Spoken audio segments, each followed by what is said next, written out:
A leitura no livro dos Salmos. Estamos agora no Salmo de número 9. Salmo de número 9.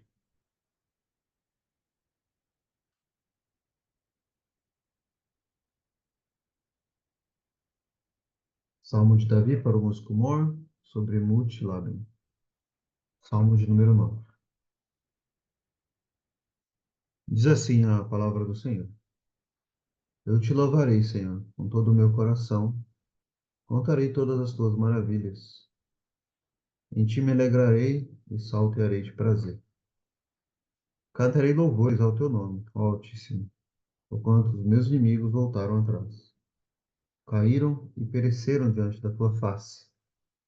Pois tu tens sustentado o meu direito e a minha causa.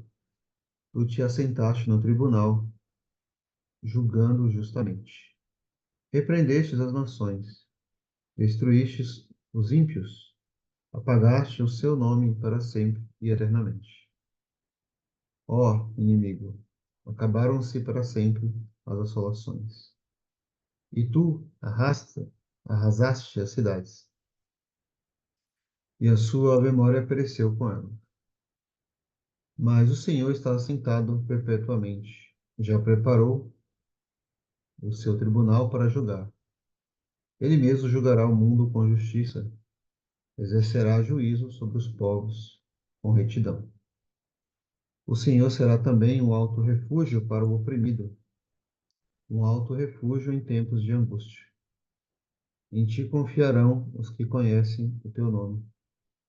Porque tu, Senhor, nunca desamparaste os que te buscam.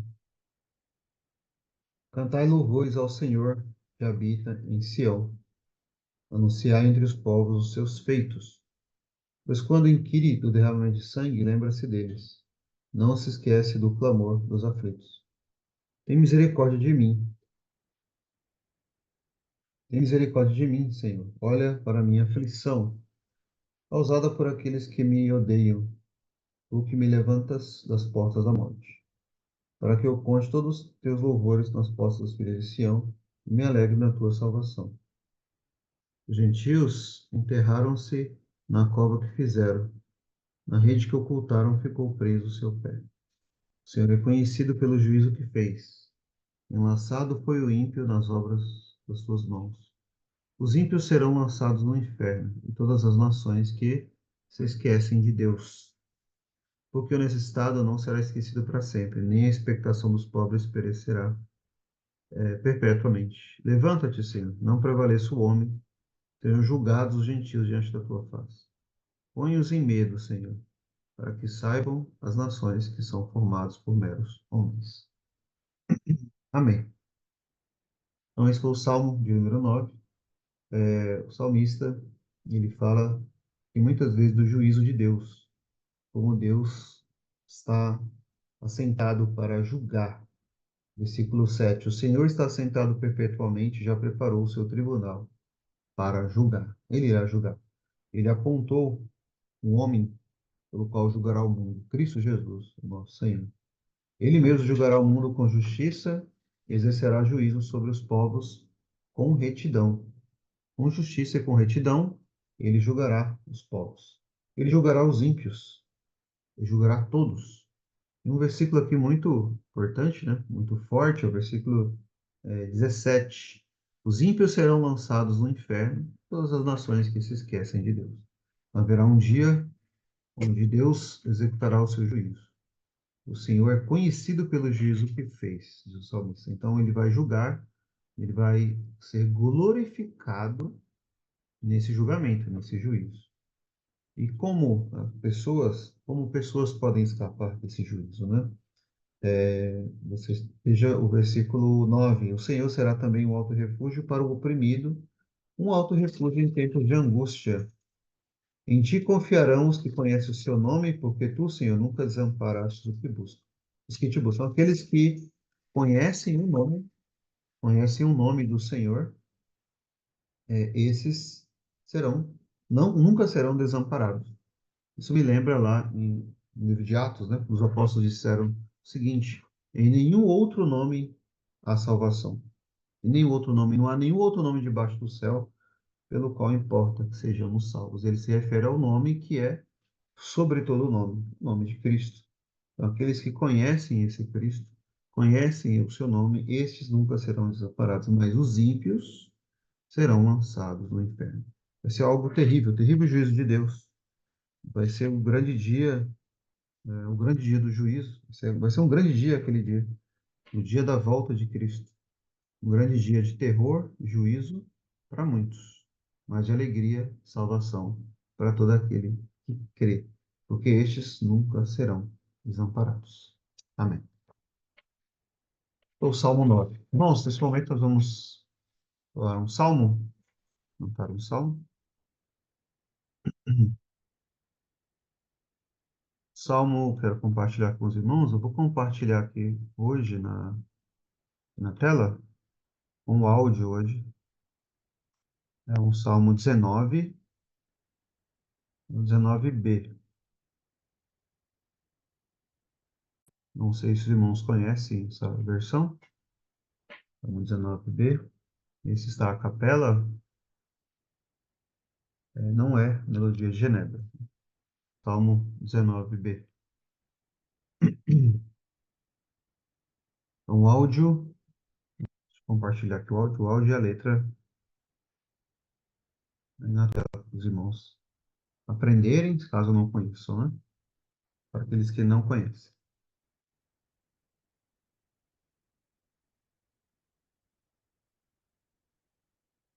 Os céus proclamam sim a glória do Senhor, e o firmamento expõe as obras das suas mãos, e discursa ao dia ao que vem depois, e à noite a outra faz saber. Linguagem nem palavra ou som se ouve algum, porém se faz ouvir na terra sua voz, e as palavras soam até os confins. Aí pôs uma tenda ao sol, que assim como o herói os céus a percorrer, dos aposentos sai, qual noivo a se alegrar, e de um extremo ao outro vai, e nada escapa ao seu calor. Perfeita é a lei de Deus, restaura o coração, seu testemunho fiel ao simples dá o saber. Do Senhor muito retos preceitos são, e alegram bem o coração. O mandamento seu é puro e dá visão, é claro o seu temor, para sempre durará. Verdadeiros são os juízos seus, e justos todos por igual. Amém. Salmo 19. Bem, irmãos, nesse momento quero convidá-los a abrir a palavra do Senhor, livro de Cantares de Salomão.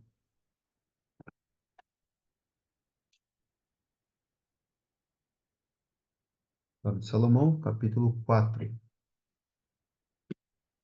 De Cantares de Salomão, capítulo 4.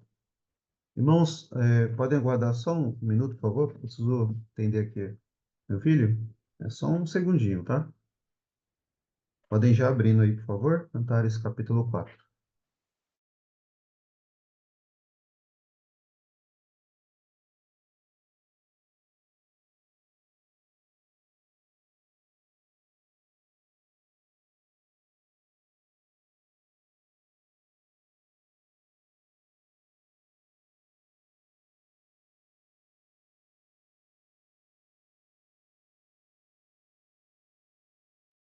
E aí, irmãos, capítulo 4,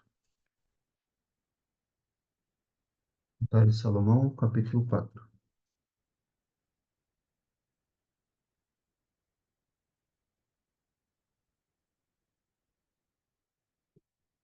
Nós iremos ler a partir do versículo 1º.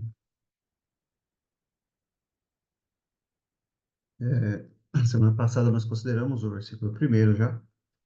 Nós vamos ler do versículo 1º até o versículo 6, mas hoje nós vamos considerar o versículo 2. O Cantar de Salomão, capítulo 4, do versículo 1 ao 6. Tudo ok aí com o som, né? Cantar de Salomão, capítulo 4, versículo 1 ao 6. Eis que és formosa, meu amor. Eis que és formosa, meu amor, eis que és formosa. Os teus olhos são como os das pombas, entre as tuas tranças. Teu cabelo é como rebanho de cabras que passam no monte de Gileade. Teus dentes são como o rebanho das ovelhas tosquiadas que sobem do lavadouro e das quais todas produzem gêmeos, e nenhuma há estéril entre elas. Os teus lábios são como um fio de escarlate. Teu falar é agradável. A tua fronte é qual um pedaço de romã entre os teus cabelos. O teu pescoço é como a torre de Davi, edificada para pendurar armas.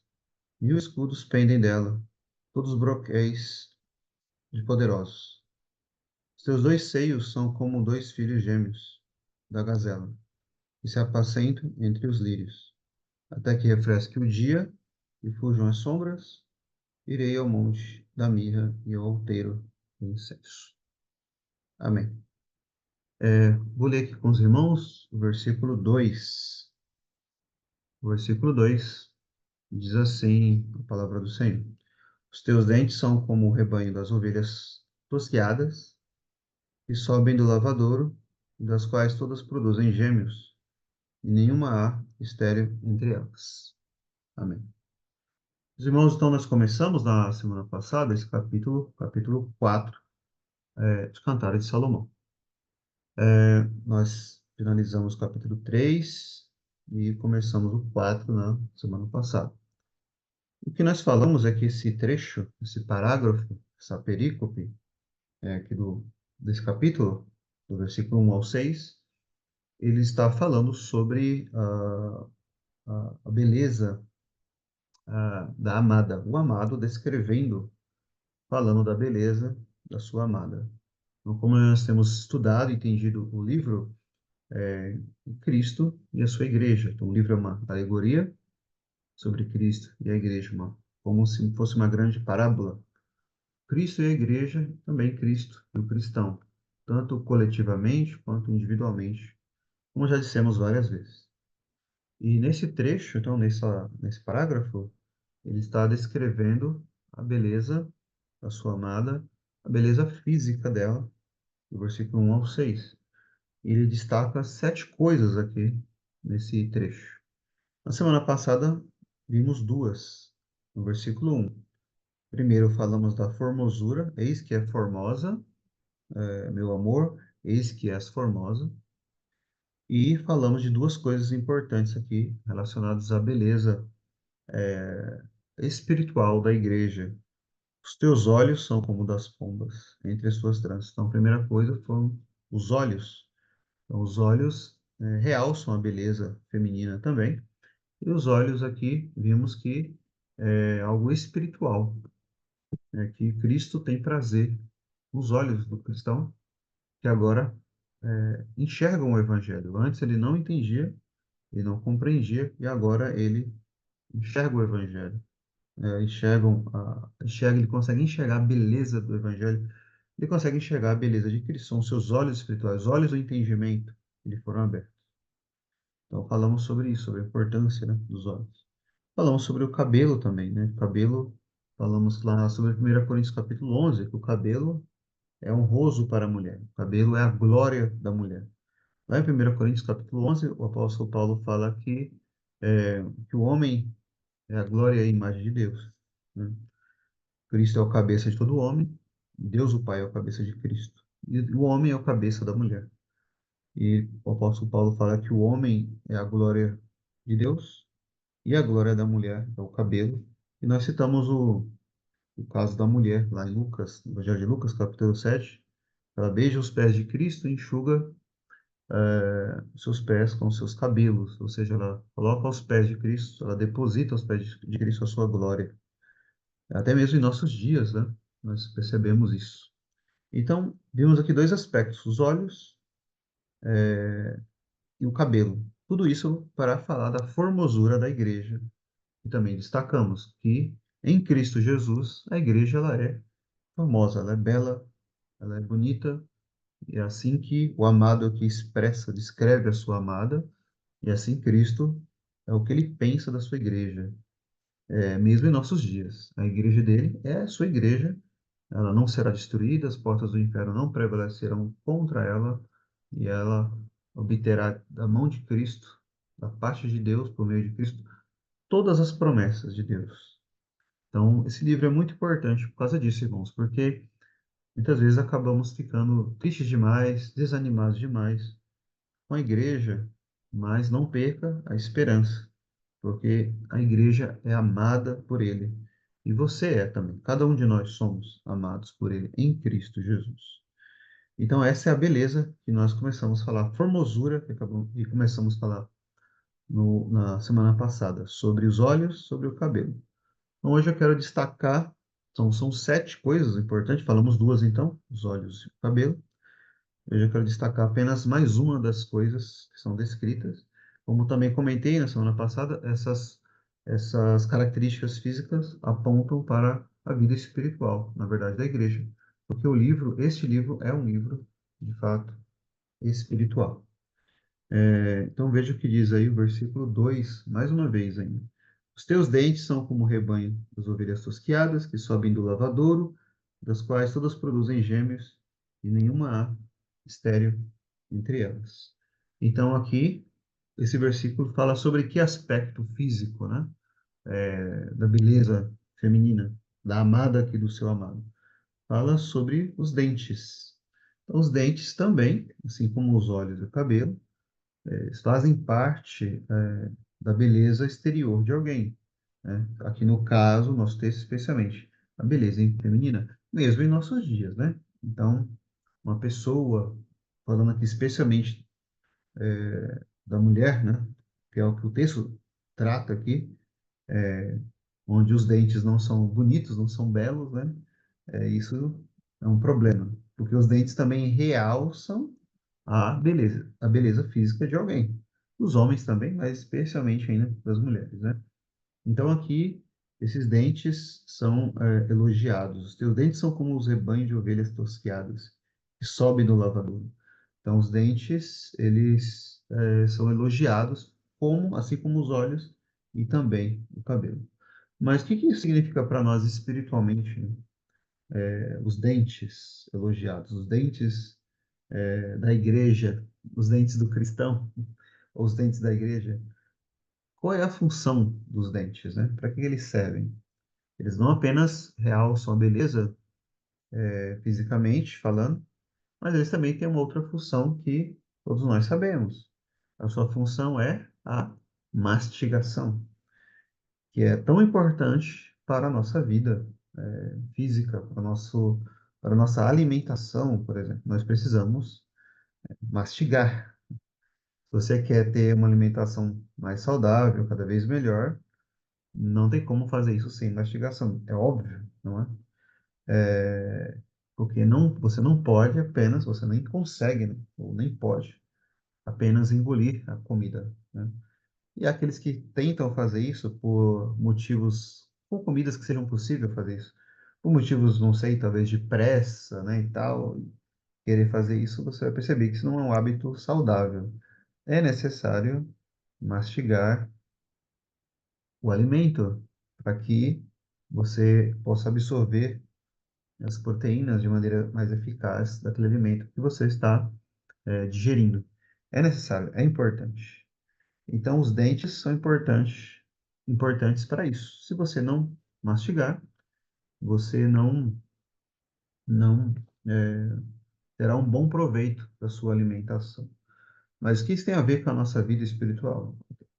Tem tudo a ver porque a nossa vida espiritual, nós também precisamos mastigar. Sem isso, você também não consegue ser bem alimentado espiritualmente. Então, isso serve tanto para a vida física quanto espiritual.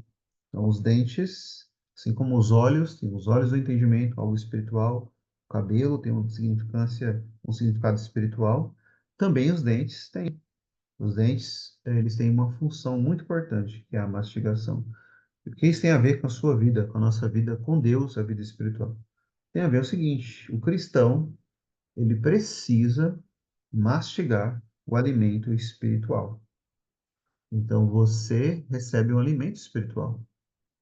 Quando você lê as Escrituras, então lembra o que diz a palavra de Deus? Lá no livro de Deuteronômio, e o próprio Senhor Jesus também cita, né, esse texto. Nem só de pão viverá o homem, mas de toda palavra que sai da boca de Deus. Então, a palavra de Deus, ele é o alimento, é o nosso alimento espiritual. E você, como cristão nascido de novo, você não vive sem as Escrituras. Na verdade, você foi gerado de novo, nascido de novo por meio delas. E a fé vem pelo ouvir e ouvir a palavra de Cristo. E aí você nasce de novo pela palavra e essa vida, ela é mantida também pela palavra. Então, Pedro diz que nós temos que desejar ardentemente o genuíno leite da palavra. Então, sem a palavra de Deus, você não tem uma vida espiritual saudável. Se você não lê as Escrituras, você não medita nas Escrituras, se você não ouve a palavra de Deus explicada, pregada e aplicada, você não você não cresce espiritualmente. E se você for um cristão genuíno, você vai perceber que se você ficar algum tempo, alguns dias, sem a palavra de Deus, sem lê-la, sem estudá-la, ou de algum modo sem ouvir as Escrituras, por alguns dias, não sei, semanas talvez, o verdadeiro cristão ele vai sentir fome, ele vai sentir fome e sede do Evangelho, da palavra de Deus. Você já sentiu isso alguma vez? É porque existe um alimento espiritual, você precisa deste alimento espiritual.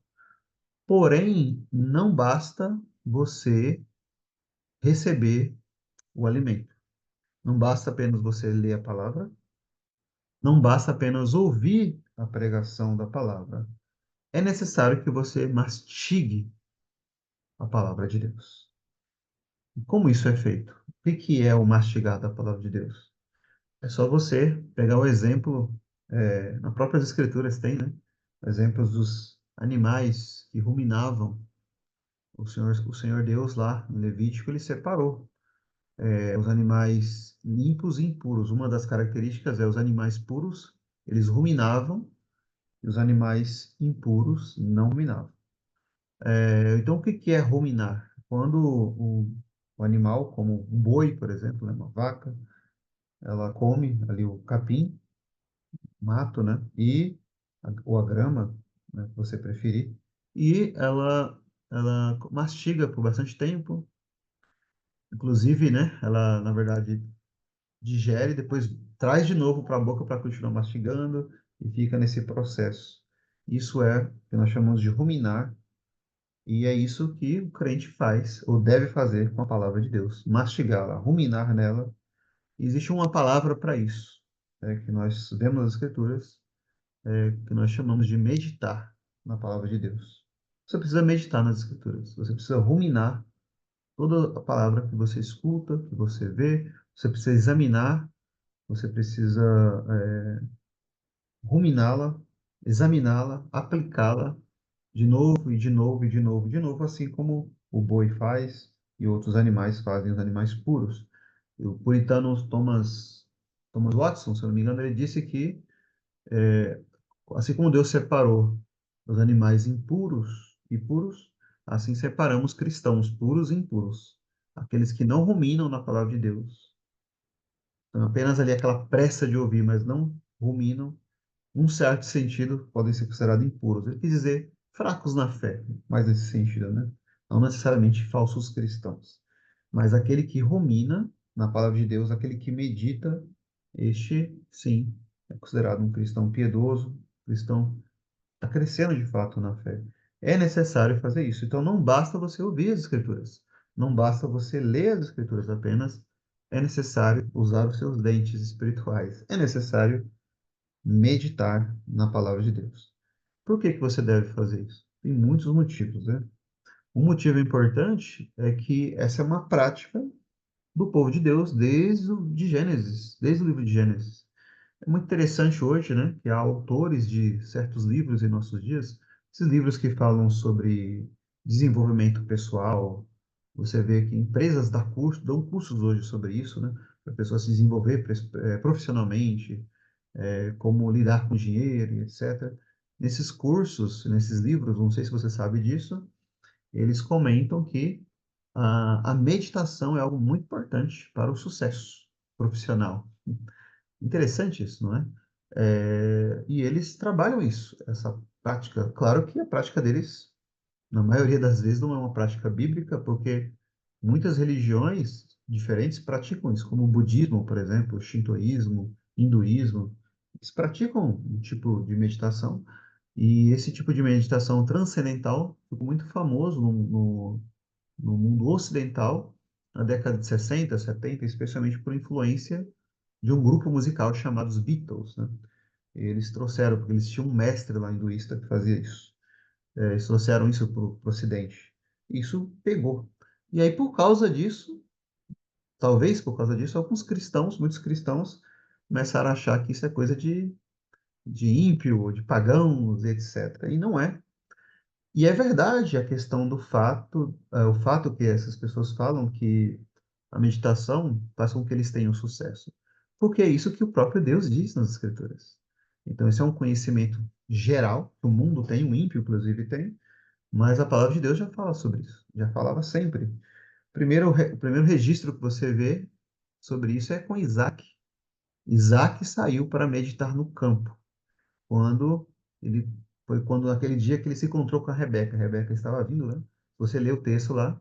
Isaac saiu para meditar no campo. A palavra no hebraico, meditar ali pode ser traduzido por oração ou meditação. A palavra hebraica estão conectadas ali. São como que sinônimos, né? E ali você vê o primeiro registro. Mas como que Isaac sabia fazer isso? Quem ensinou para ele, né? Que ele tinha que fazer isso. Então, com certeza, porque antes dele as pessoas já faziam e ele tinha um horário, um momento para fazer isso. Era algo deliberado que ele fazia. Ele tinha aquele momento de fazer isso. Inclusive, tem puritanos, se eu não me engano, Thomas Merton, tem uma série de sermões, muitos sermões, só nesse versículo. Isaac saiu para meditar no campo, ensinando o dever do cristão de meditar, de mastigar, ruminar a palavra de Deus. E nós temos muitos outros exemplos. Nós temos o exemplo de Josué, lá no capítulo 1, o próprio Senhor deu a ordem para ele. Ele deveria meditar no livro da lei de dia e de noite. E assim ele teria sucesso, né, na sua obra, no seu serviço a Deus, através da meditação na lei do Senhor. Josué, nós vemos isso em Josué, nós vemos isso em Davi, o livro dos Salmos, Salmo 19, que acabamos de ver, fala sobre isso. Salmo 1, Salmo 119, muitas vezes é repetido sobre meditar, sobre ruminar a palavra de Deus, sobre mastigar a palavra de Deus. Nós temos o livro dos Salmos, o livro dos Salmos é o livro que mais trata do assunto em toda a Bíblia. Muitas e muitos, são muitos textos mesmo, mostrando que isso é uma prática bíblica, de fato. No Novo Testamento, nós temos Maria como exemplo. Lembra que ela guardava tudo no seu coração? E isso é meditar. Paulo fala para Timóteo, medita essas coisas. Medita essas coisas. É uma ordem que ele dá.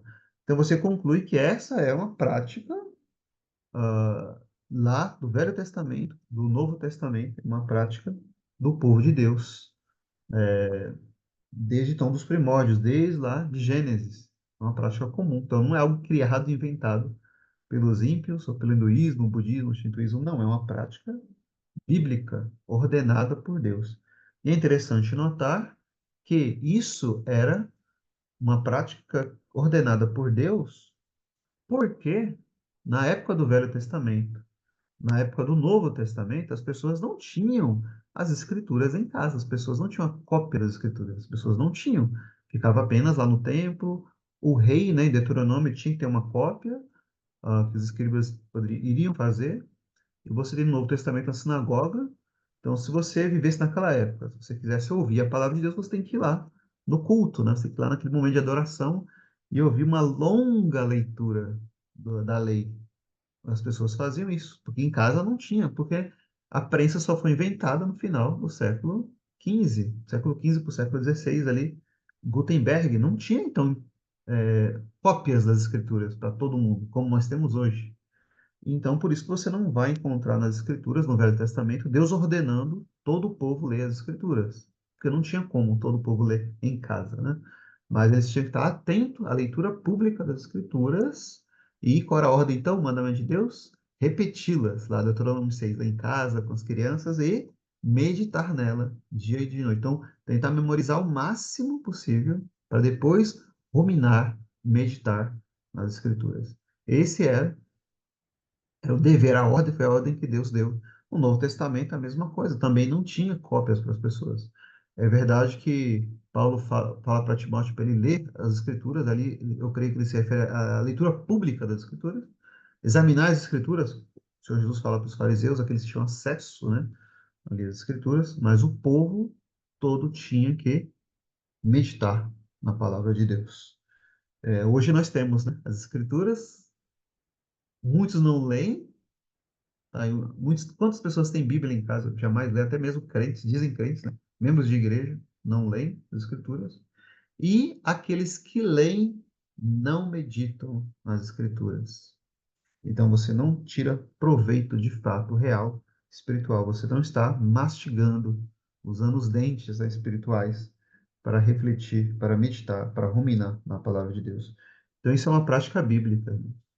E podemos concluir que é um mandamento de Deus, sim, é uma ordenança de Deus, tanto quanto a oração, tanto quanto ir à igreja, tanto quanto os outros mandamentos de Deus, ele ordena que isso seja feito. Isso, você pega a história da igreja, quem mais escreveu sobre este assunto foram os puritanos. Eles escreveram muitos e muitos livros sobre a prática da meditação, ensinando no dia a dia, na prática, como você deve meditar nas Escrituras. Tem um livro que eu li faz uns 2 anos de um pastor, teólogo americano. Parece que alguma editora traduziu esse livro, recomendo, porque ele fala sobre a prática puritana da meditação. Se eu não me engano, se chama Batalha pela Mente, alguma coisa assim, o nome do livro. Depois, se encontrar, compartilhei com os irmãos. Mas alguém publicou em português.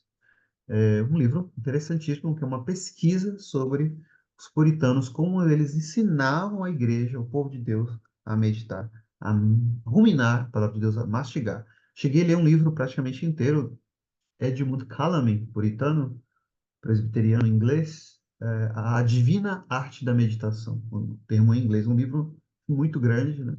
Somente sobre isso. Thomas Manton, Thomas Watson, os escoceses, são tantos que escreveram sobre isso. Em nossos dias, você não vê isso sendo ensinado na igreja, ou pregado, né, na igreja. Algo que é extremamente importante. Então, diante disso, concluímos o que, irmãos, até aqui? Que é um mandamento de Deus, é um princípio, era uma prática do povo de Deus. Essas pessoas que não temem a Deus, que não conhecem a Deus no mundo aí afora, que praticam isso, estão certos em fazê-lo, ainda que não façam biblicamente, porque é um benefício para a mente e para o cristão um benefício espiritual e algo que, de fato, como Deus falou para Josué, traria sucesso para a sua vida e para nosso sucesso espiritual, como falarei daqui a pouco. Então, a minha pergunta é: você medita nas Escrituras? Você medita na palavra que você ouviu sendo pregada? Você medita nas Escrituras? Você reflete nas Escrituras? Você rumina as Escrituras? Não adianta você ouvir apenas e querer engolir tudo de uma vez, como a pessoa faria com um alimento físico. Não vai cair bem para você. Não vai. Não vai. Se você não rumina na palavra de Deus, se você não mastiga seus dentes espirituais, a palavra de Deus, Como que você vai sair do leite? O leite é para quem não pode mastigar, não é? É para o bebê. Se você não faz isso, talvez você seja um bebê espiritualmente ainda. Você não sabe mastigar a palavra de Deus, é porque talvez você ainda seja um bebê espiritualmente. Você está no leite ainda. Não pode mastigar, não tem dente. Cadê os seus dentes espirituais? Mas aquele que medita na palavra de Deus, ele está ruminando, ele está mastigando, ele está remoendo aquilo, e aquilo desce para o seu coração, volta de novo, né? Ele mastiga de novo, depois desce de novo. Lembra da frase que nós vimos alguns estudos alguns meses atrás, de Jonathan Edwards? Ele disse que o verdadeiro cristão, ele compreende a doutrina na sua mente, e depois ele degusta ela no seu coração. É disso que nós estamos falando. Como que você vai desgustar a palavra de Deus? Como que você vai dizer que ela é de fato mel na sua boca, como diz o salmista, se você não está ruminando ela? Você precisa mastigar as escrituras, a palavra de Deus, o conteúdo, o assunto da palavra de Deus, doutrinas da palavra de Deus, até mesmo temas teológicos da palavra de Deus. Você precisa fazer isso. Então, apenas ler por ler, apenas ouvir por ouvir, não adianta. Thomas Watson, puritano, ele disse o seguinte: é melhor você ouvir um sermão apenas e meditar nele, do que ouvir mil e não meditar em nenhum. Pode ser um sermão maravilhoso, mas se você não meditou, você não tirou proveito dele. É interessante, se eu não me engano, o pastor Joel Bick, ele comenta sobre isso, falando que você medita no sermão, e aquele sermão ele já está, de certa forma, mastigado também, né? É interessante isso, não é? Porque aquele que preparou o sermão, ele teve que mastigar ele bem, né? Nós aqui em casa, vou contar pequeno fato aqui para os irmãos. Em casa minha esposa tem umas plantas, uma planta que está pendurada ali no alto, assim. Um pássaro fez um ninho ali. Fez um ninho, colocou ovos. Aí a fêmea e o macho ficam revezando, cuidando dos ovos. Os ovos chocaram, os passarinhos estão ali. Outro dia minha esposa filmou a mãe alimentando o filhote, colocando lá na boquinha dele, né? Colocando. É isso que os ministros do evangelho fazem. Então já está mastigado, trouxe a comida, está colocando na sua boca, mas o ministro não pode mastigar para você. Você precisa mastigar também a palavra de Deus, não é? O que diz lá em 1 Coríntios, capítulo 4, né? Os ministros são despenseiros dos mistérios de Deus. Eles cuidam da dispensa. E a despensa tem o quê? Tem um alimento da casa, a casa pertence a Deus, é a igreja, os ministros são os mordomos, eles trazem o alimento, coloca na mesa, você precisa degustar, você precisa mastigar para tirar mais proveito deste alimento espiritual. Isso é maravilhoso, esses princípios são maravilhosos, né? Que os puritanos trazem, tirando das escrituras. E isso explica muita coisa, explica a nossa superficialidade nos nossos dias, explica a nossa fraqueza na luta contra o pecado, porque nós não praticamos a piedade, a genuína prática da piedade. Então a minha pergunta ainda continua: você medita nas escrituras? Dia e noite, você reflete naquilo que você ouviu no dia do Senhor, durante a semana, está remoendo aquilo, remoendo, ouvindo, é, como se você estivesse ouvindo novamente, está lá dentro na sua alma o que você ouviu, e você aplica de novo ao seu coração, traz aquilo de novo, e de novo, e de novo, como se você estivesse pregando para si mesmo. E quando você é tomado por medo, por alguma dificuldade, alguma luta, desânimo, você tem que fazer como o salmista. Por que está batida, ó minha alma? Por que perturba-te dentro de mim? Isso é a meditação. Os puritanos também chamavam isso de solilóquio. Você conversar com a sua própria alma. Martin Lloyd Jones diz o seguinte: você não deve deixar ela falar com você, a sua alma, mas é você que fala com ela, dizendo isso. O que está acontecendo? Por que está batida a minha alma? Lembra da palavra que você ouviu? Lembra das promessas de Deus? Lembra? E você continuamente está pregando para si mesmo. Muitas vezes você é assaltado com dúvidas, com medos, e você volta-se para as Escrituras e volta para o Salvador aqui nas Escrituras e reflete novamente sobre as promessas de Deus de salvação.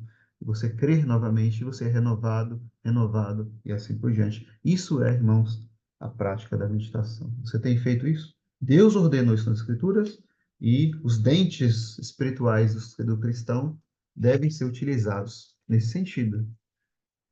Se você não estiver fazendo, talvez você seja ainda imaturo, um bebê espiritual, não consegue ainda mastigar, mas você precisa começar, você precisa fazê-lo, você precisa utilizar isso, porque é uma ordem de Deus, é um mandamento de Deus e é para o seu bem, é para o nosso bem. Então, em primeiro lugar, os dentes do cristão, dente espiritual. Em segundo lugar, a fertilidade, os frutos da meditação. Aqui no texto, novamente, versículo 2 diz o seguinte: os teus dentes são como rebanho das ovelhas tosquiadas, que sobem do lavadouro, e das quais todas produzem gêmeos, e nenhuma há estéril entre elas. Então, aqui, o amado de Cantares, aqui de Salomão, ele está comparando, então, os dentes dela, eles são como as ovelhas, como o rebanho das ovelhas tosquiadas. O que tem de bom aqui, de maravilhoso nesses rebanhos? É que eles produzem muito, produzem gêmeos. Eles são férteis, né? Eles produzem gêmeos e não são estéreis. Então, isso quer dizer que há uma fertilidade aqui abundante, né? Não há nenhuma estéril entre elas. Nenhuma das ovelhas são estéreis. Elas são estéreis, né? Elas produzem gêmeos. Há uma grande fertilidade, né? Então, os dentes são comparados a isso. Porque a mastigação, ela produz frutos. Ela não é estéril. Então, se você come bem, uma boa dieta e tudo mais, né? Come bem. Se você mastiga bem, você pode você pode pesquisar sobre isso, é fato, né? Físico, né? Você absorve para si, o seu corpo, os nutrientes necessários de maneira mais eficaz. A mastigação ajuda a fazer isso. A mastigação aí no campo físico, né? Espiritualmente, meus irmãos, é a mesma coisa. O cristão que pratica a meditação, ele produz frutos, ele não é estéril. São como as ovelhas aqui que estão sendo mencionadas aqui no texto. Há frutos abundantes. Frutos abundantes. Por exemplo, eu acabei de falar dos puritanos. Se eu não me engano, acho que eu li isso em algum lugar, mas o movimento dos puritanos, os reformadores ali, depois dos puritanos, foi o movimento que mais produziu literatura, na história da igreja cristã. A maior biblioteca da história da igreja cristã. Isso que você está vendo aqui agora em português, aí um livro ou outro, isso aí não é nem, não sei se você pode dizer 5%, acho que nem 5% que existe de fato. Não, é muita coisa. É muita coisa. Tem um livro, vocês devem ter ouvido falar, ou devem ter lido, Paixão pela Pureza, publicado pela editora Peso no Brasil. Tem lá 150 mini biografias de puritanos, maioria ingleses, alguns holandeses, escoceses também. E as principais obras que cada um escreveu. E ali não são todos os autores, só 150. E só as principais obras que cada um escreveu. O livro é mais de 1000 páginas. E aquilo ali, só o que está ali, que não é tudo, tem muito ou quase nada existe em português. É muita coisa. Como tudo isso foi produzido? Porque essas pessoas, esses autores, eles eram gigantes espirituais. Eles eram gigantes espirituais. Hoje você está tendo o privilégio, se você quiser, de subir nos ombros desses gigantes, para enxergar ainda mais longe. Então, aqueles que rejeitam isso, né, estão em grande erro, rejeitam a história da igreja. Mas o que eles produziram foi um tanto. Como isso é possível, irmãos? Porque eles eram pessoas que praticavam a verdadeira piedade.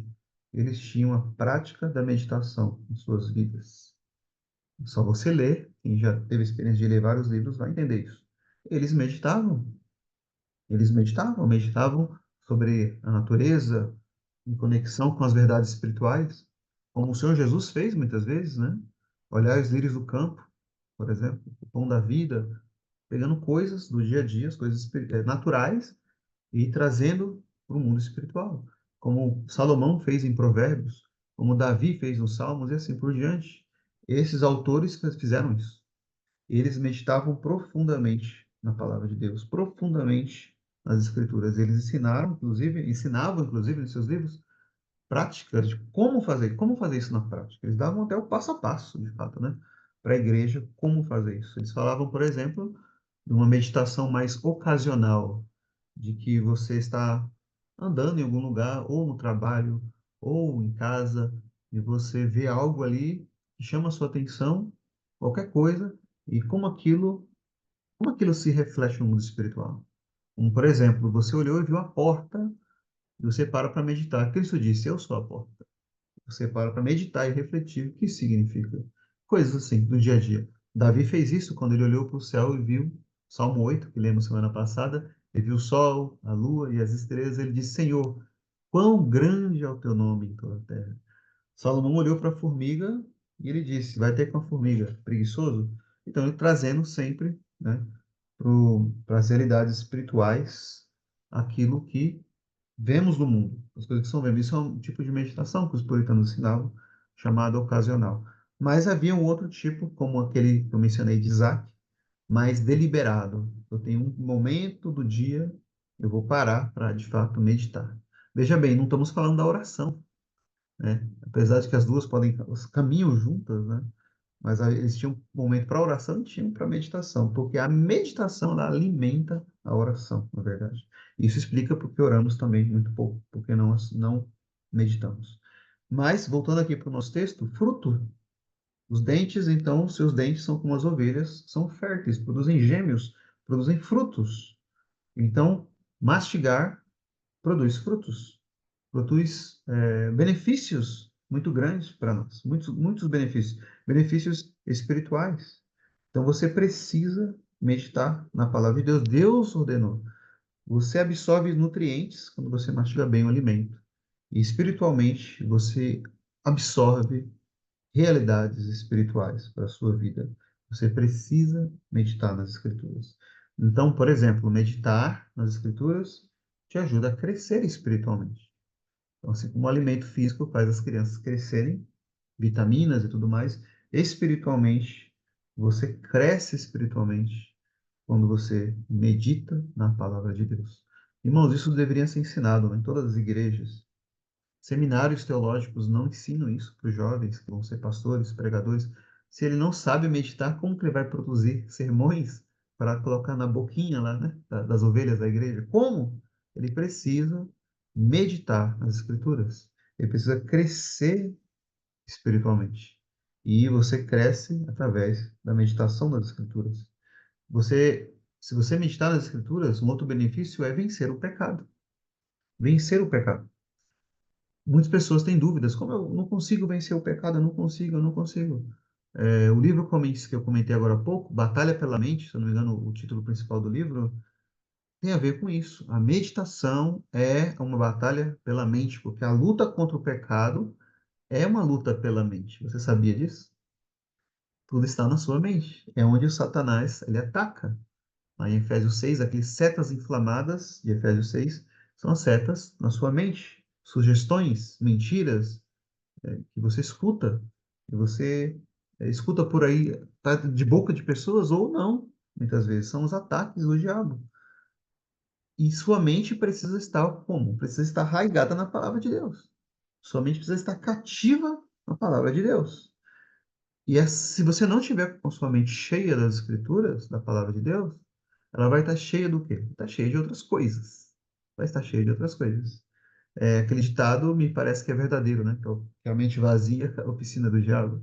Sua mente não pode estar vazia, ela tem que estar cheia das coisas de Deus. Isso é bíblico, está lá em Filipenses capítulo 4, versículo 8. Lembra que o apóstolo Paulo fala? O que deve ocupar a sua mente, os seus pensamentos? Tudo que é puro, tudo que é bonito, tudo que é agradável, assim por diante, tudo que é de boa fama.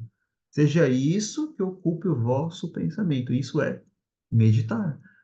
Então a pessoa, ela passa o dia inteiro alimentando sua mente com coisas não bíblicas ou não espirituais, ou ilícitas no sentido pecaminoso, seja através de seus olhos, seja vendo coisas, né, que não deveriam estar vendo, ou palavras também que não deveria estar ouvindo, depende, né, isso é cada um, né, cada uma situação diferente, mas você só alimenta isso na sua mente. E depois, no final do dia, você fala, eu não consegui resistir ao pecado. É óbvio. Sua mente não está cheia da palavra de Deus. É isso mesmo, irmão. Escondi a tua palavra no meu coração para eu não pecar contra ti. O Salmo 119. A palavra de Deus tem que estar no seu coração, tem que estar na sua mente. É assim que você vence o pecado. Você não vence o pecado, eu já falei para os irmãos aqui, né? Não é por legalismo, não é por mandamento de homens, meditando nas Escrituras, refletindo, ruminando, degustando no seu coração a palavra de Deus, você passa a ter uma vida mais piedosa, mais santificada contra o pecado. O Senhor Jesus também disse isso, não foi? Lembra o que ele disse na sua oração? Santifica-os na verdade. A tua palavra é a verdade. Então, a palavra de Deus, ela nos santifica. Ela precisa ocupar um lugar aí na sua mente, um lugar especial na sua mente. A palavra de Deus. Por conseguinte, a meditação te ajuda na santificação. Na santificação. Exemplos claros que nós podemos citar é meditar, por exemplo, os puritanos ensinavam isso. Vários assuntos eles diziam que você podia meditar, mas um deles é meditar sobre o pecado. O que é o pecado? O que é o pecado? Qual a consequência que ele traz? Aí nós temos o juízo eterno, a condenação, o inferno. Para meditar o que é o inferno. Para refletir, meditar, meditar, meditar. Qual é o objetivo? É que os seus afetos, suas emoções, suas afeições sejam atingidas por esses pensamentos, de tal maneira que você passe então a ter nojo agora do pecado. Isso é uma promessa de Deus lá em Ezequiel, lembra? Terei nojo de vós mesmos, dos vossos pecados, que vocês praticavam anteriormente. Esse nojo do pecado faz você vencer o pecado. Então você acaba vencendo o pecado não é por força, por violência, por legalismos. Não, é porque você mesmo não tem mais prazer naquilo. Como isso é possível? A meditação é um dos meios mais poderosos para nos ajudar a odiar o pecado, a refletir sobre o que ele é, a meditar. Então, medite sobre o pecado, medite sobre a consequência eterna do pecado. O crente também. Então, isso não é uma coisa só para o ímpio. O crente também, o eleito de Deus, ele tem que meditar sobre o inferno também. O Senhor Jesus fez isso com os discípulos. Ele falou para os discípulos o quê? Não tem mais somente aqueles que matem o corpo e depois, né, não podem fazer mais nada, mas temei antes aquele que pode fazer perecer no inferno tanto a alma quanto o corpo. O próprio Senhor Jesus nos com os discípulos. Mas espera aí, eles não vão para o inferno, são eleitos, etc. Não importa, eles precisam entender a gravidade do inferno, a gravidade do pecado. Isso vai ajudar na sua santificação. Você comete, por exemplo, um pecado, nós cometemos, às vezes conscientes, e você talvez possa parar para meditar naquilo, né? Refletir naquele pecado. E você pode fazer uma pergunta, te dar essa dica. Faça a pergunta. Qual será a opinião de Deus sobre esse pecado aqui que eu estou cometendo? Qual é a opinião de Deus sobre o meu pecado? Qual é a resposta? Inferno. Inferno é a opinião de Deus sobre o pecado. Aí, ó, algo bom para você meditar. Isso diziam os puritanos, né? Medite sobre isso, para você santificar a sua vida, para você ser mais temente a Deus. Então, com a meditação, você consegue crescer em santidade. Isso é muito importante, muito sério. Outra coisa ainda, uma quarta coisa, eu falei três, ó, uma quarta coisa importante, a meditação ela ajuda no fervor espiritual. Por que que nós não estamos vendo em nossos dias muito desse fervor? Eu estou me referindo aqui ao meu reformado mesmo, né? Cultos tão frios, pregações tão frias, tão destituídas de graça, de poder de Cristo, porque não há meditação, tanto dos membros da igreja, da parte dos membros da igreja, quanto até dos ministros. Eles não estão meditando ao ponto do seu coração ficar inflamado por Cristo. O salmista Davi, no Salmo 39, ele diz: Enquanto eu meditava, ateou-se o fogo. Se você começar a meditar nas Escrituras, meditar desse jeito, mastigar, ruminar a palavra de Deus, é para que acenda um fogo no seu coração, que arda o seu coração, como os discípulos no caminho de Emaús. Porventura não nos ardia o nosso coração, quando ele nos expunha as Escrituras, é necessário que você faça isso, para que você experimente a palavra de Deus em você, na sua vida, no seu poder. O salmista ele pode dizer assim, olha, provai e vede que o Senhor é bom. Você pode dizer a mesma coisa? Se você nunca provou do Senhor, como que você pode dizer que ele é bom? Você precisa provar dele. Como que você prova? Mastigando, refletindo, ruminando, ruminando, mastigando essa palavra, as suas verdades, tudo sobre quem ele é. Você precisa de fazer isso, para que você acenda essa chama no seu coração. Uma vez que essa chama está acesa, aí agora você coloque-se de joelho e ore com o seu coração assim. Você vai ver a grande diferença na sua vida espiritual. Uma grande diferença. Você olha para o passado, como aqueles homens oravam tanto? Uns oravam 1 hora, 2 horas, 3 horas. O genro do John Knox chegou a orar 7 horas por dia. Como isso é possível? Porque havia no coração deles esse imenso deleite, esse imenso prazer de estar orando. Não era uma coisa forçada, uma coisa negativa, uma coisa algo legalista. Eu preciso orar. Não, havia um prazer muito grande porque o coração deles estava ali cheio, se derramando diante de Deus. Como Ana orava, eu gosto muito daquele texto. Ana derramava a sua alma diante de Deus quando orou por Samuel, né? Texto maravilhoso. Então é isso, é assim que o cristão tem que orar. Você tem que ouvir a palavra de Deus, ler as escrituras e guardar aquelas coisas no coração e remoê-las, ruminá-las, mastigá-las, como Maria fez, como esses irmãos do passado fizeram. Faça isso, faça isso. Você tem aplicado a palavra de Deus à sua própria vida? Você tem lutado contra o pecado, santificação? Tem achado muito complicado, muito difícil? Talvez a meditação possa te ajudar. Talvez seja isso que esteja faltando. Em nossos dias, isso é algo difícil, porque muitas pessoas não conhecem, não querem fazer, e todas as distrações que nós temos em nossos dias, não é? Distrações com entretenimento, mídias sociais, etc., nós acabamos perdendo isso, né? Os puritanos também falavam sobre o dia do Senhor. Use o dia do Senhor para um tempo maior ainda de meditação, para ocupar mais tempo ainda de meditação na palavra de Deus, mais do que nos outros dias. Então, traga essa verdade para você, aplique a meditação, a prática da meditação, seja alguém que medite nas Escrituras, cresça espiritualmente, para o seu próprio bem espiritual, para a sua prosperidade espiritual, porque você cresça espiritualmente e também as pessoas próximas de você, a sua família, seus filhos, seu cônjuge, também vão crescer espiritualmente, se você assim o fizer. Faça isso, aplique isso, traga isso para a sua vida cristã.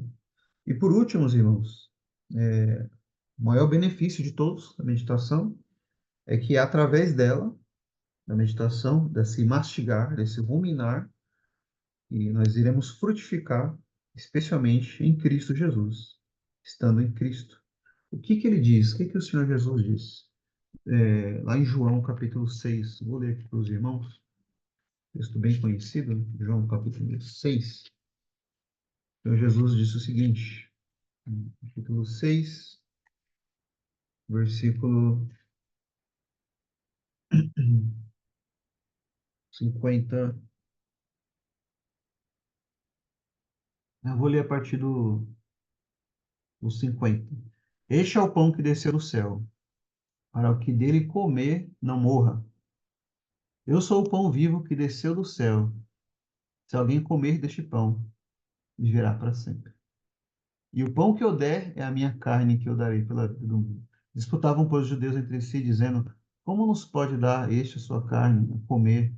Jesus, pois, lhes disse: na verdade vos digo, que se não comerdes a carne do Filho do Homem, e não beberdes o seu sangue, não tereis vida em vós mesmos.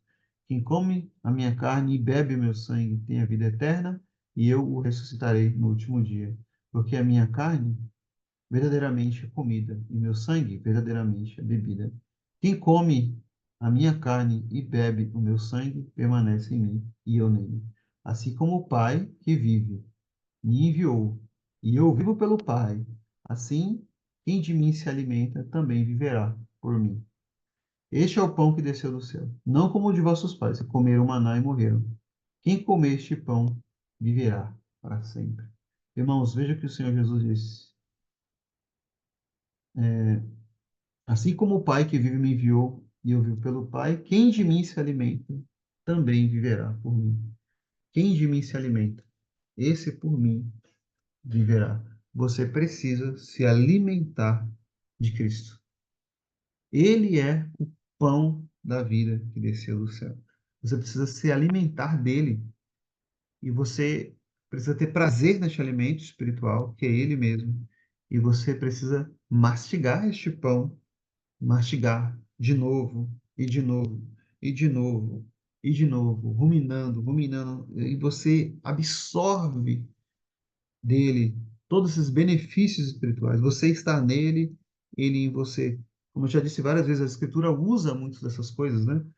Cristo aqui não está falando de coisa, algo literal, ele está falando de algo espiritual, assim como ele falou para a mulher samaritana sobre a água. E aquele que dela beber não vai sentir sede. Ele se refere a essa satisfação espiritual que somente ele pode conceder aos pecadores, a nós. Então não basta você ouvir a palavra de Deus, não basta. Quantas pessoas ouvem a palavra de Deus? Não dá em nada, não acontece nada, não dá em nada. E a pessoa não reflete, a pessoa não medita, a pessoa não rumina, ela não mastiga. Não basta você ler as Escrituras também, mas é necessário que você se alimente de Cristo ao ler as Escrituras, pela fé. Na palavra dele, pela fé, você se alimenta de Cristo. Você precisa estar aos pés dele e receber dele, de Cristo Jesus, esse alimento. E você precisa ali mastigar esse alimento. O puritano disse que é assim como a abelha que pousa na flor. Ela fica lá até ela tirar tudo que ela precisa para fazer uma, mas ela fica, ela permanece. Ela não toca na flor, ela não toca. Então não adianta só você tocar aqui na escritura, passei o olho, ali aqui rapidamente. Existe uma leitura que você pode fazer uma leitura mais rápida, né? Mais para conhecimento e tudo, mas você precisa também ter a leitura de que você vai pousar aqui nas escrituras com o objetivo de se alimentar da pessoa de Cristo, da obra de Cristo. Irmãos, isso é maravilhoso. É um Deus vivo, é um Cristo vivo, você dele se alimenta. Você já foi alimentado por Cristo? Você já sentiu isso? Cristo mesmo trazendo essa palavra ao seu coração e você foi alimentado ali poderosamente por ele. Já teve essa experiência? Você precisa ter essa experiência. Você precisa conhecer isso. Isso, irmãos, é maravilhoso. Especialmente, por exemplo, no sacramento da ceia do Senhor. Ali na ceia do Senhor, nós nos alimentamos de Cristo. Maravilhosamente, né, belamente diz a Confissão de Fé de Westminster, Cristo está presente ali na ceia, tanto quanto aqueles elementos, o vinho e o pão, estão ali para o nosso paladar, ele também está ali presente, é real, espiritualmente, porém real, de maneira real, ele está ali e dele você se alimenta naquela mesa do banquete espiritual de Cristo. Ele chama você para esse banquete. Como vimos aqui mesmo em Cantares de Salomão, né? Ele me trouxe a sala do banquete, me trouxe a casa do banquete. O seu estandarte sobre mim é amor. Ele me trouxe, mas eu preciso me banquetear, eu preciso sentar e me alimentar dele, eu preciso mastigar este pão, eu preciso saborear este vinho, eu preciso saborear e mastigar essa palavra. Não é no leite apenas, apenas um leite para sempre, mas eu preciso mastigar, mastigar, mastigar. E esse mastigar te trará esses benefícios espirituais. Você tem se alimentado de Cristo? Você está se alimentando dele? Você precisa se alimentar de Cristo. Todos nós precisamos.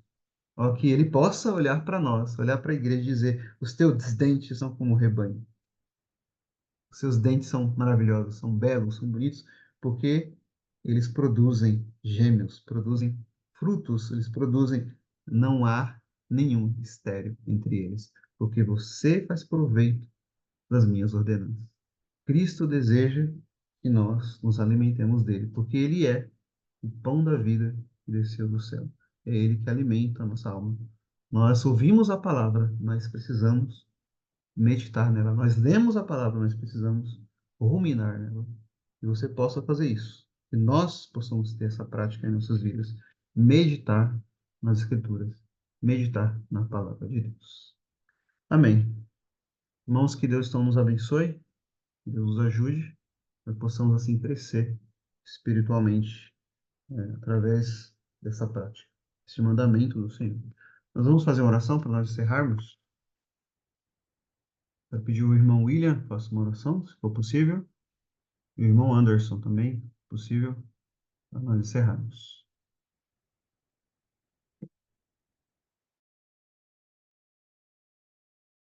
Senhor, nosso Deus, e a quem por grande privilégio podemos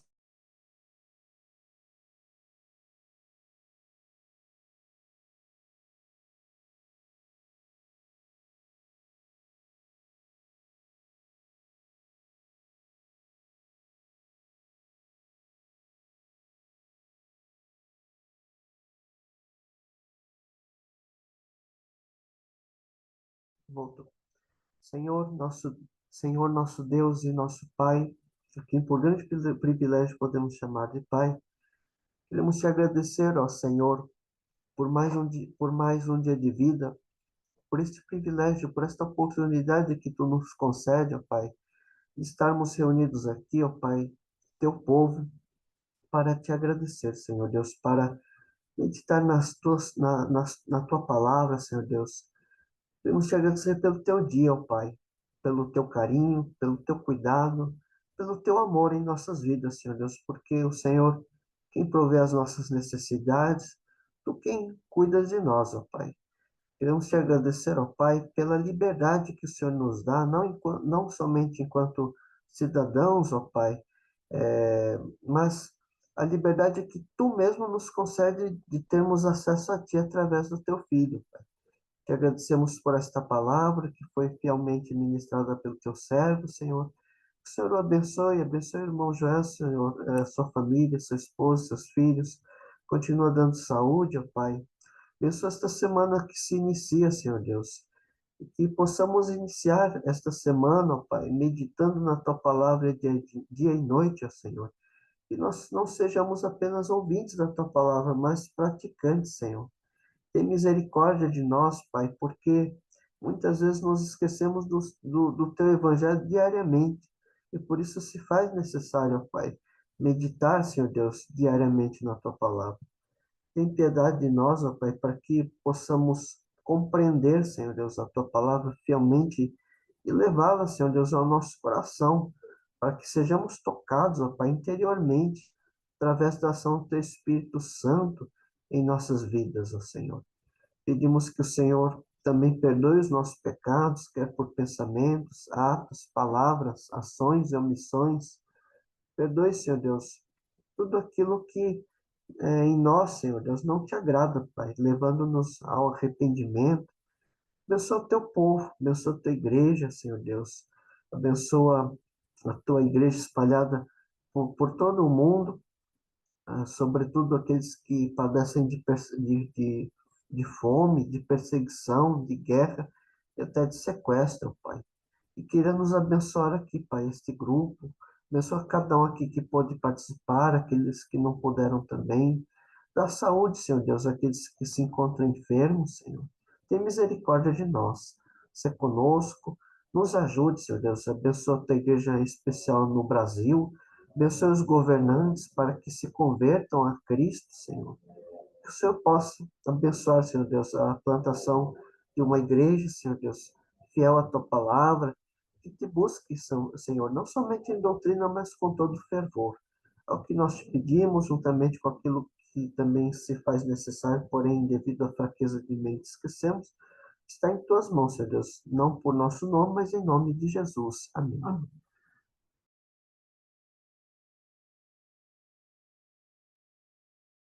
Bendito Deus, glorioso Pai, Deus de graça e misericórdia. Mais uma vez, Senhor, queremos te agradecer pelo fato do Senhor abrir os nossos olhos de manhã. Sua misericórdia renovou-se novamente. estamos aqui vivos. A gente pode mais uma vez ouvir mais um estudo, mais uma pregação da sua santa palavra, mais um domingo, dia do Senhor. Te agradecemos, Pai, por ter piedade e misericórdia de nós. Até aqui o Senhor tem nos guardado, nos ajudado, nos abençoado. Obrigado, Pai. Queira nos perdoar, perdoe as nossas falhas, os nossos pecados. E a gente está vendo que o pecado de não meditar nas Escrituras, na Sua palavra, mundo cada vez mais tecnológico, correto, era para a gente ter mais tempo, né? Entender que quanto mais tecnologia, menos tempo a gente tem para entender isso. Antigamente as pessoas não tinham tecnologia, essas coisas, não tinham nada nesse sentido, e tinham tempo, bastante tempo, para observar a obra da criação do Senhor, para meditar, tinham tempo para almoçar juntos, tomar café juntos, conversar, orar, ler, meditar. Infelizmente, a gente tem visto, com o passar do tempo, vai se perdendo. Nos perdoe por não orar quanto deveríamos estar orando, por não ler o quanto deveríamos estar lendo, muitas vezes lendo apressadamente. Nos perdoe, Pai. Em nome de Jesus, nos ajude nesse sentido. Nos ajude, Pai. Dai-nos fome e sede de Ti, Senhor. Encha-nos com o Espírito Santo, com o fruto do Espírito. Encha-nos com o Espírito Santo. Dai-nos fome e sede de Ti, Senhor. Dai-nos um fervor espiritual, Pai. Dai-nos um calor, assim como os discípulos ao caminho de Emaús, que ardiam, o coração deles ardiam. Dai-nos que o nosso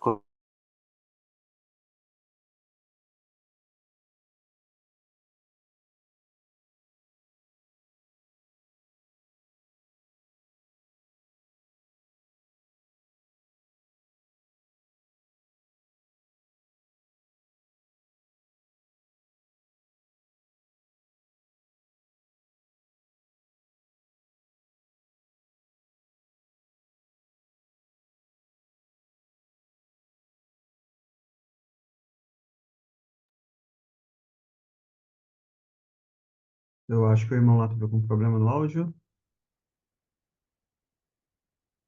O Anderson, mas eu não ouvi mais, né? Não sei se os irmãos aí ouviram. Já caiu lá. Bem, é isso então, irmãos. Deus abençoe então todos nós. Uma boa semana. Um abraço a todos. Possamos refletir e meditar na palavra de Deus. Deus abençoe, irmãos. Boa semana. Boa semana. Boa semana, irmão Mateus. Boa semana, meus irmãos. Graça e paz. Lucas, graça e paz. Boa semana. Deus abençoe, viu? Você e a família. Boa semana, irmã Elaine.